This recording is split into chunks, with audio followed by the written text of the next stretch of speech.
We got a ton of news over the past couple days, and I've been holding off making a video until we got all the info we were going to get.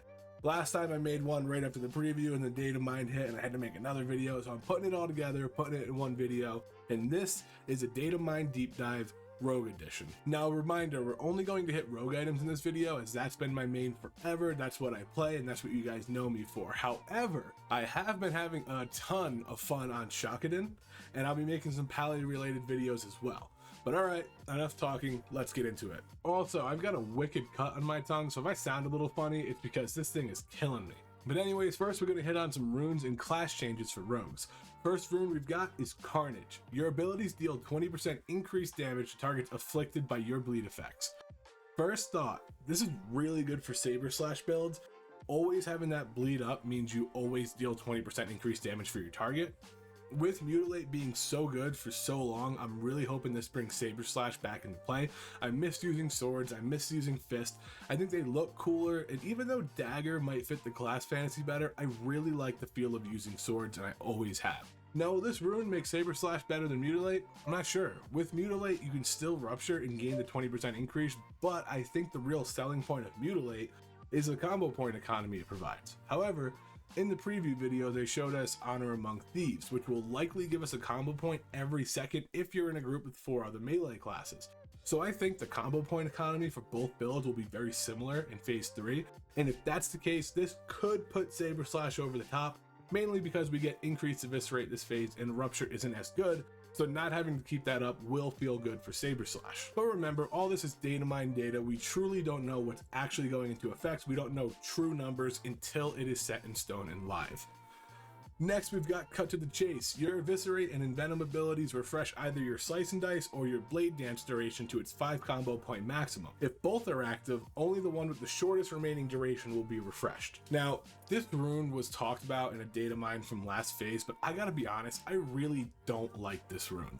I think with the combo points we'll have in Phase 3, this is going to make the rotation very, very boring. Before we had to keep everything up, and it took a little bit of awareness and planning.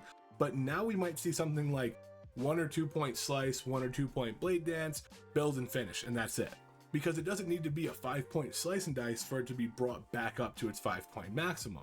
And I doubt we spend 5 points on it if we don't need to. We might spend 2 or 3, but you get the point. All we do is build and eviscerate or envenom, and even though building and finishing is all we really did anyways, there was stuff to keep track of and there was stuff to maintain. Now we're gonna have nothing to maintain, and it's just going to be mutilate, mutilate, finish, or Saber Slash, finish, and that's it, with no other awareness needed. So I'm really hoping this doesn't become the meta rune, because I like Carnage and I'm hoping that takes a number 1 slot. This just feels very boring to play. We already had a 4 or 5 button rotation. We didn't need this. Lastly, we've got Unfair Advantage. Whenever you dodge an attack, you gain an unfair advantage, striking back for 100% of your main hand's weapon damage. Cannot occur more than once per second. Okay, couple things about this rune. Most bosses, if not all bosses, have a longer swing time than 1 second. So there is a world where you get a streak of dodges and get an extra hit every time the boss swings at you. In fact, evasion might be something we utilize offensively with this. Evasion lasts 15 seconds, meaning you can get 7 dodges if the boss is hitting every 2 seconds, which might be really good, but only on short boss fights where the extra hits in a short window are highly valued. In normal play, I don't see us taking this in raids, mainly because the boss swing timer is usually long and you're only getting a chance to dodge, so its effect is very up in the air, it's not consistent. On shorter fights, like I said, with evasion where you can guarantee the dodges, it might be a play, but generally, I don't think it's going to be something that we take. I know they tried to give us some defensive runes, but they haven't given us anything that's worth taking, and I don't think this is any different.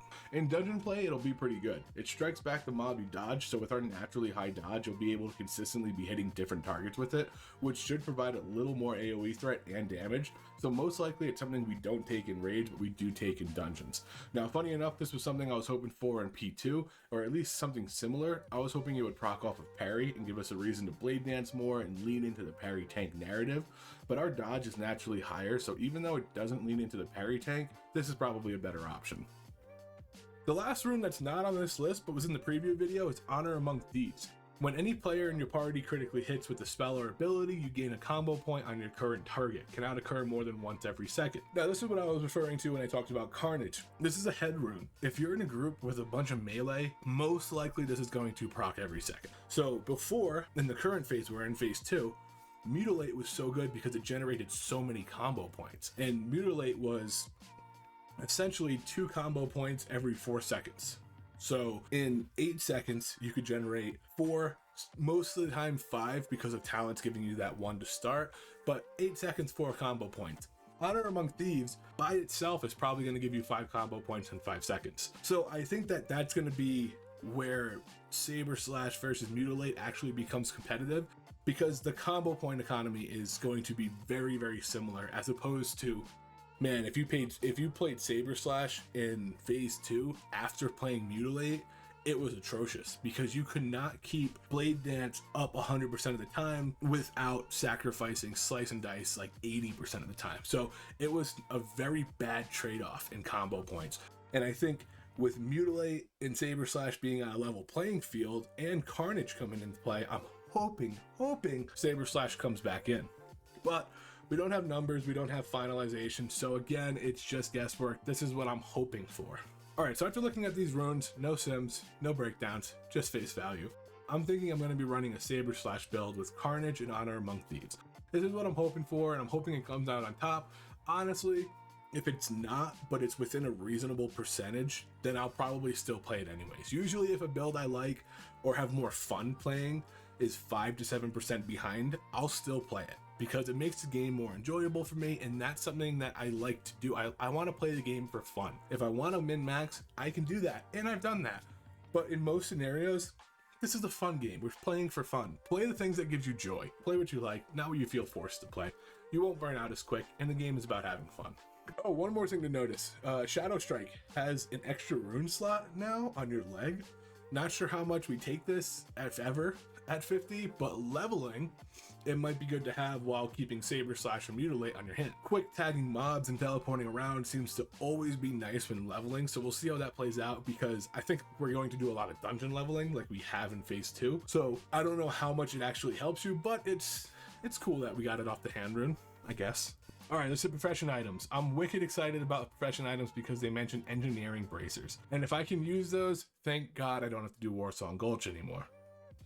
Alright, first thing is alchemy. Seems like a standard spell power and attack power flask.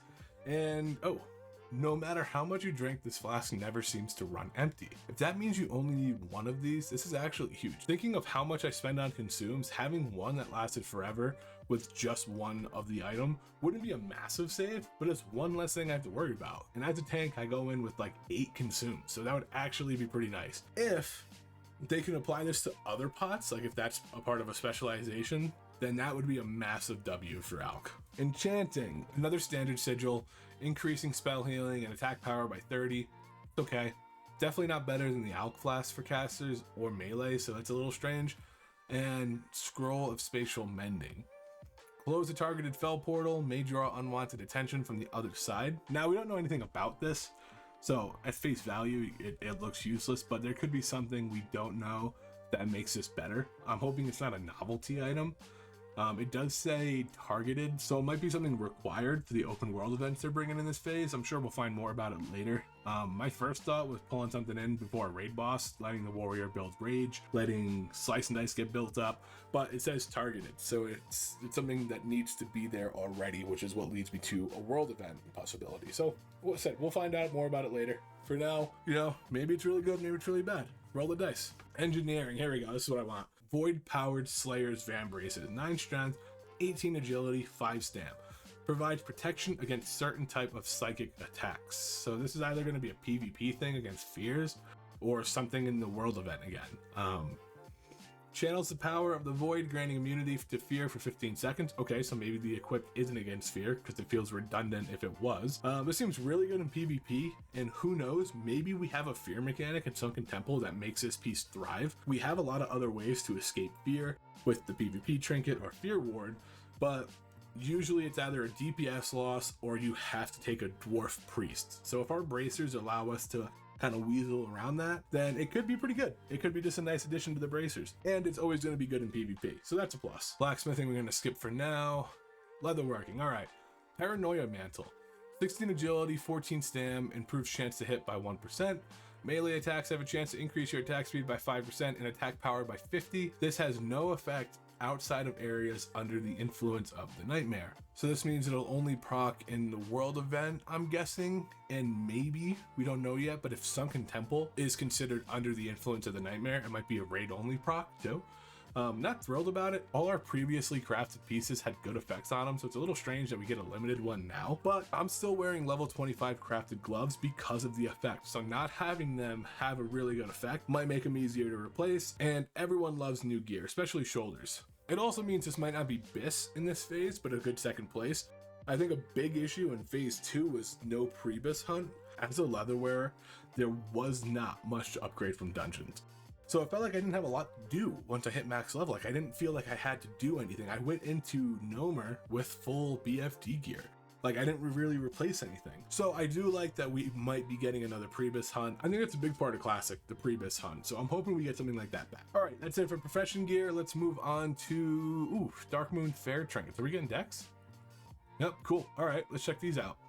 Overgrowth, chance on successful heal to restore 8 energy, 1% mana, or 4 rage. Now this could be interesting. If this restores that to the target of the heals, it could be a cool addition to bring Resto Druids for. If it only applies to the Resto Druid themselves, it's a lot less effective in raids. Probably really good for PvP, but generally less effective in raids. So we'll see how this goes. It might be a PvP trinket. It might be a really cool like raid buff essentially. So we'll see how it plays out. Decay. Spells and attacks sometimes leech health from the target and apply a stack of decay. When decay reaches 5 stacks, the target takes 0 damage. Obviously the 0 is a placeholder, so hard to tell how good this really is. But in a mutilate build with 1.8 daggers, this could have a decent proc rate, just quickly building the 5 stacks and getting the burst of damage. But again, we don't know the proc rate or the damage, so it's hard to tell. I haven't played a lot of Shakanin, and this would be probably equally as good on a Shakanin because of how fast your main hand has to be. But again, no damage, no proc rate. Could be good, could be terrible. Sandstorm. Chance on spells and attacks to summon a sandstorm that circles you, dealing nature damage to targets it passes through. Seems like a really solid dungeon trinket. I'm assuming it creates a tornado that kind of orbits you. If you've played retail and you know, I don't know if it's tornado, but you would have these little tornadoes that would just rotate around you. If it's something like that and no target cap, you could pull pretty big and have it do some serious damage in dungeons. But again, we don't know the damage amount, so we'll see. However, we don't have anything else like this, so it might be worth it in dungeons regardless of the damage amount, you know, provided it's not shuriken toss levels of damage, and if it provides some added threat, that's a bonus too. Torment. Gives the wearer a chance on attack or spell cast to torment the target, causing them to wander in suffering for 3 seconds. I wonder if it deals damage because it says in suffering, but we don't see any damage there, so who knows. But it seems like it's just a PvP trinket, kind of similar to like Mace Spec in your talents, having that chance on hit to stun. But yeah, definitely a PvP one. All right, jumping to PvP rewards from the Blood Moon. So they updated the Blood Moon. That's super interesting because they didn't do anything like that for Ashen Veil. In phase 2, they kind of just killed it off, I guess. They made it kind of like you can still do it, but they didn't change anything for it. So it's cool they're keeping the Blood Moon alive. I think it's buggy and can be weird at times, but people generally seem to like it, so that's good. So let's hit rogue items. Urubashi Backstabber, 7-stam dagger with increased chance to get a crit by 1%. Seems solid enough in PvP, probably in PvE. We don't know a lot of weps we're getting yet. We'll get to that in the Datamine loot section, but it seems good enough. Bloody Sword of Speed. 8 agility, 8 stam, and it's a 1.7, so it's a really fast one-hander. Okay, so it's definitely an offhand sword. Chance on hit to increase run speed by 40%. What? I guess it might have a role in PvP. I don't know though, even then it doesn't feel great. Could be good against kiting classes if you get the proc before a mage blinks or something, but if you don't and you're getting kited, it's kind of whatever. Yeah, I don't know, I'm not pushed back by it at all, not taken back by it at all. I wish it had something different. All right, new item appearances. This is new. They didn't do this last phase. They didn't change any, when they revamped some gear, they didn't change at all how it looked. So curious to see how it goes. Let's jump to rogue weps with daggers first. Most of the time daggers kind of suck for how they look, but I do like the Moda Carcoon, if that's how you say it. I think that looks sick, and I'm kind of partial to the hubris. I think in its simplest form, daggers are just little sharpened sticks, so I kind of like this one. I think it's funny you could just dual wield them and run around with like hot toothpicks, you know? But all right, let's go to the next one, and I guess that is it. I didn't read the full table of contents. I thought there'd be more one hands, but all right, on to Sunken Temple loot. This is what everybody wants to know about anyways, so here we go. First we got weps. Let's jump to rogue weapons, axes we can't use. So we got the based stealth blade. A dagger that's 1.4 attack speed, reduces the threat you generate by 30% for 20 seconds. Definitely not something we take as a tank, so we're gonna move right over that one. Fist of the Forsaken. We've got a one-hand mace with a chance on hit to steal 39 life. It's okay. It is what it is. Nothing crazy.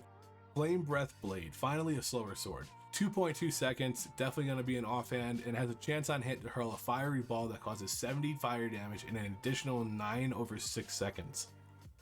That's it. The initial hit seems good, but the dot is 9 damage over 6 seconds, so that's rotating between 1 and 2 damage per tick. That seems extremely lackluster. I mean, it's added damage, but I would have rather just gotten 80 fireball that causes 80 fire damage than instead having a dot that does 1 damage every tick. Anyways, okay. It's not bad. It's just, it feels a little out of place or just strange in general. Now we got Life Force Dirk. 4 agility, 11 stam. First weapon I've seen with stats on it. Seems okay. It's a 1.6, so it's a pretty fast dagger, which doesn't really fit the Mutilate build or the Saber Slash build. You could probably use it in a Mutilate build, but you ideally want slow daggers in that. So I'm curious to see where it fits. Might of the Bloodloa. 5 strength, 11 stam. Seems more like a warrior wep. If we're going Saber Slash, we're primarily looking for fists or swords because that's what our talent specs get the most benefit from. So maces don't really fit our playstyle, but if you're wearing a green sword and this drops, don't turn it down because it's not a sword, you know? It's still gonna be good damage, still gonna have some stamina on it, just not what you want to look for endgame. Vile Blade of the Wretched. Chance to corrupt the target, causing 90 damage over 3 seconds, and it improves chance to hit by 1%. I actually really like this weapon. It's a pretty fast sword, so it's a pretty good offhand sword. Chance on hit, corrupt the target, dealing 90 damage over 3 seconds. So this is 30 damage a tick. That other weapon was 1. So this is what I meant by it feels weird to have such a low dot at the end of it. But chance on hit, corrupts the target for 90 damage over 3 seconds, and improves your chance to hit with all spells by 1%. Pretty good sword. If you're going swords, this is going to look like a solid offhander. Because it's fast, you'll get that proc a lot, and then the increased chance to hit, always good. We seem to get that on a ton of our raid gear. No stats on it, but I think it's going to be kind of like Dark Water Talwar from BFD, where it has that chance on hit to do the Shadowy Bolt, which kind of makes up for no stats. So we'll see how it plays out, see how much it procs, but overall I like the weapon so far. Degraded Dire Nail. First epic we've seen. 1.7 dagger, 7 stam, and improves chance to crit by 1%. Solid offhand dagger for Mutilate. It's a good dagger. There's no cool effect on it, there's no flavor to it. It's just a solid offhand dagger. And from what we've seen, probably looks like one of the upper ones we're gonna get. And I think, like I said, increased chance to crit, more crits, more damage, more threat. Solid offhand dagger.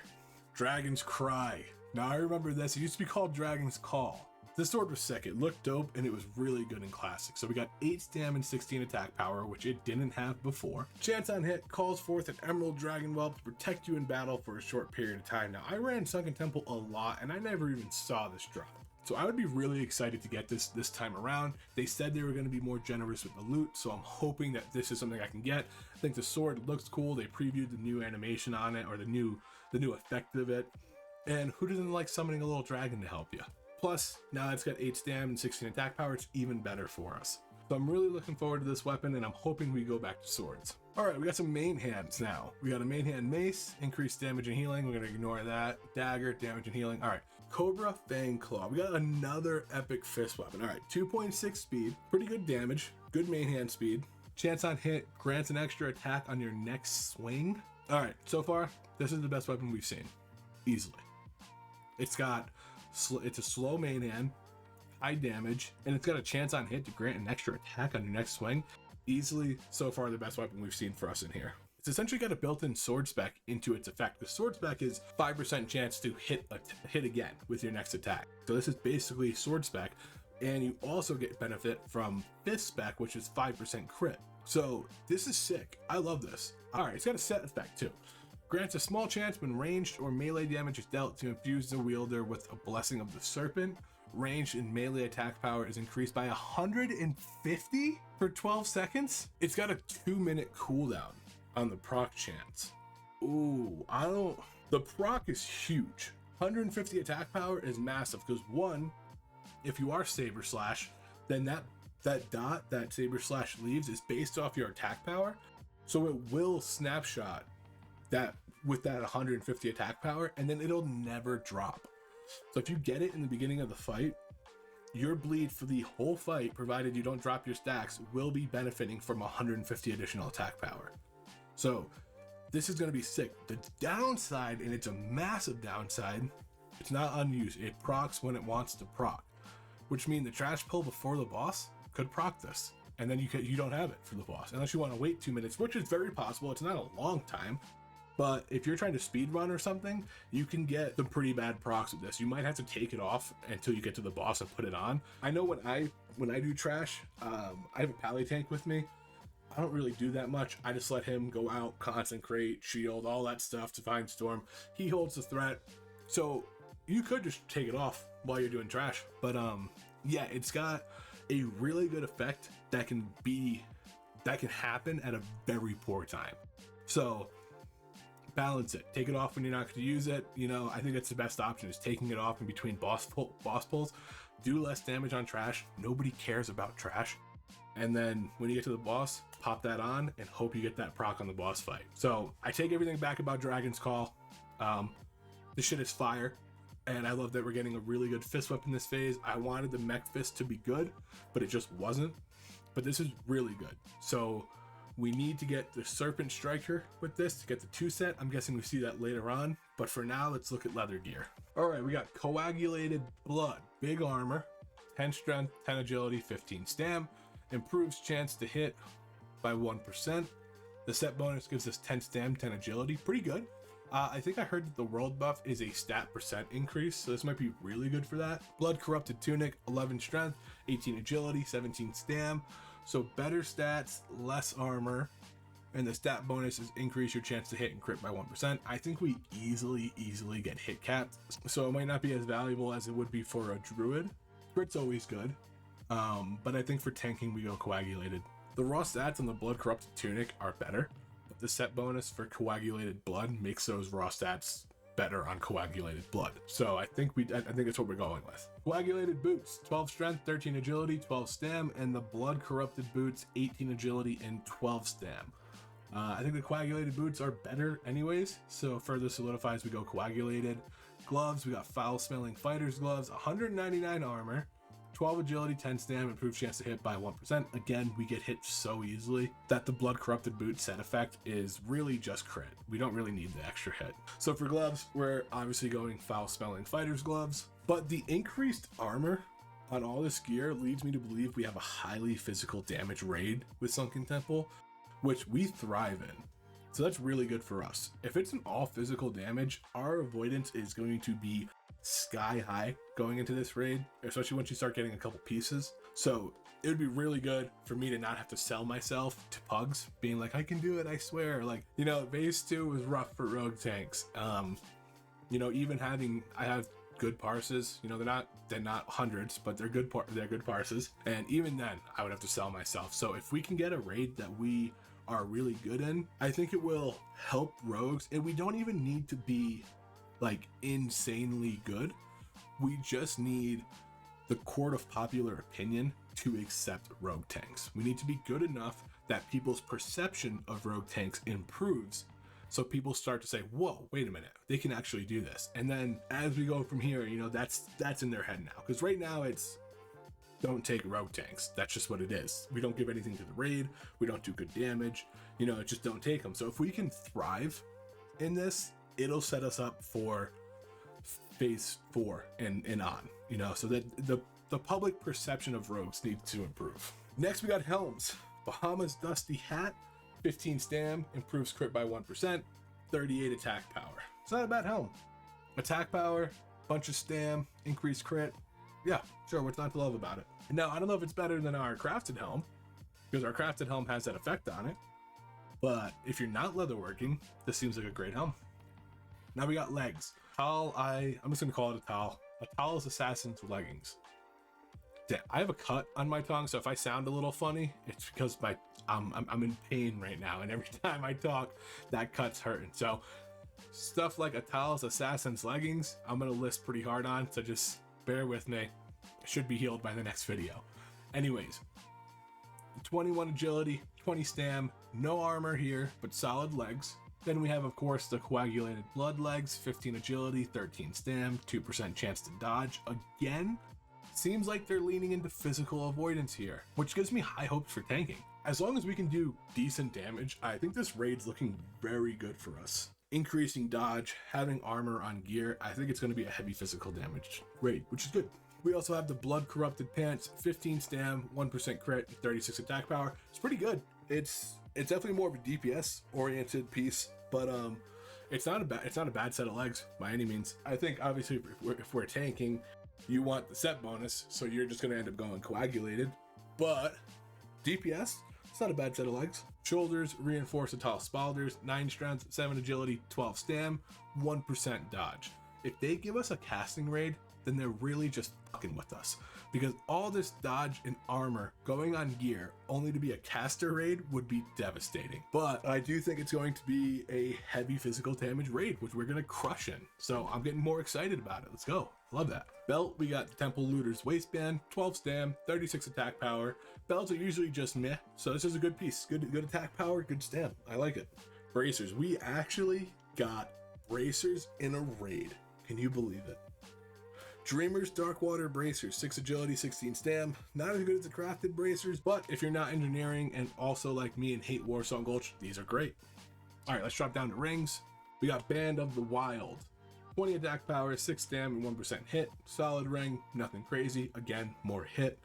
Now, we've got 5 Drake Claw bands, so I can only assume this is a 100% drop off the last boss. It looks like we probably take Band of the Berserker, maybe Band of the Juggernaut. Berserker seems more likely, even though Juggernaut has armor and higher stam. Berserker gives only slightly less stamina, and 60 armor isn't going to make or break you, and 20 attack power is going to be really good, and they both give 1% hit. So I think we rock Berserker.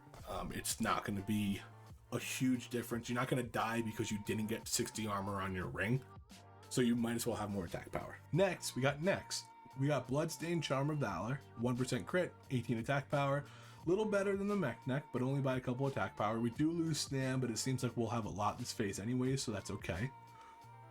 Resilience of the Exiled, 90 armor, 8 stam, 1% hit. Maybe we take this if you're getting beat up and for some reason need hit, but it looks like Bloodstain is probably the play here. Crit and attack power are pretty, I think necks and rings, it's pretty safe to go generally damage heavy on instead of tank heavy on. Other gear you can kind of get a mix of stam and agility, but I've always kind of just used rings and necks to go full damage on because they don't provide a ton of stamina anyways. So that's what I do, and that's probably what I'll do here too. If you are getting beat up, if you are getting crushed, you know, maybe you go with the defensive one. But I think towards the end of the phase anyways, you are going to be going into a more damage centric build. So you're just going to need to get another one of everything where you could just start off getting some damage rings and trinkets and necks and be fine. Cloaks, we got Drape of the Nightfall, 8 agility, 14 stam, solid cape, good stam, good agility. Only other one we could use is Panther Fur Cloak with 6 strength, 15 agility. Okay. I think as long as stamina is not an issue, and in most scenarios as the phase goes on, like I said, it becomes less and less of an issue. I think we rock the Panther Fur Cape later in the phase. I think maybe to start, we could go with Drape of the Nightfall, just to get that extra stam, be a little tankier. I always recommend going into raids or new raids a little tankier than you need it to be, just so that there's room for mistakes. But as it goes on, you're going to rotate into more DPS-centric gear, and we'll probably rotate to the Panther Fur Cloak 100%. Relics don't matter. Okay, trinkets. Breath of the Beast, 1% hit, And that's it. Okay, kind of boring. We usually don't need hit, so this is gonna be bad for us. We can skip this. We get so much hit from talents, and then we'll get it from our normal gear. So I don't think we really need this. Chained Essence of Aranicus, 10 stam, 10 nature resist. I wonder if nature resist is going to be a thing in this raid. With all the poisons and goo and stuff in Sunken Temple, you know, it might play a role. I mean, we don't have a lot of gear that gives us nature resist, but we might be using nature resist bots in here. Anyways, on use, poisons all enemies in an 8-yard radius around the caster. Victims of the poison suffer 50 nature damage every 5 seconds for 45 seconds. That's kind of a long time. To deal 50 nature damage, everything around you, it seems like a dungeon trinket. And I say that without knowing what we deal with in the raid. But for a dungeon trinket, that's pretty good. Because it doesn't have a cap on targets. So the bigger you pull, the more effect you're going to get out of it.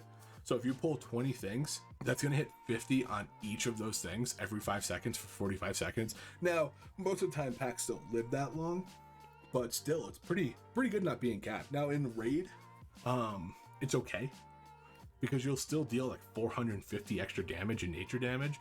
And if you have a boomkin, or I guess a shaman, it's going to increase that. So it's going to do 20% more damage. So it'll do roughly 500 extra damage. So that's pretty good. But if the fights are fast, then it can become really bad. But if the fights are exactly around 45 seconds, it becomes perfect. So this is going to be good across the board, really bad on really short fights, and really good on about the minute-long fights because it's going to get that full effect on them. So pretty cool to see. I like it. I think it's a cool trinket. I like that they're adding a little bit of flavor, a little bit of pizzazz into some of these abilities, some of these things. All right, Atal's Blood Ceremony. A sacrificial dagger engraved with a chant for an ancient Atal blood ceremony. So I saw them talk about this in the preview. It's essentially a trinket that lets you like kind of death roll, but you actually die. So I think this is going to be a fun little trinket to have. It doesn't really have any practical use in the raid, but I think it's going to be really fun to just run up to your friend and be like, ceremony, and then just see who dies. Like, I think it's going to be fun. So again, I like the novelty stuff they put in. I think this is actually really cool. Atal's Blood Ritual Badge. Increase armor by 1,000 and defense by 20.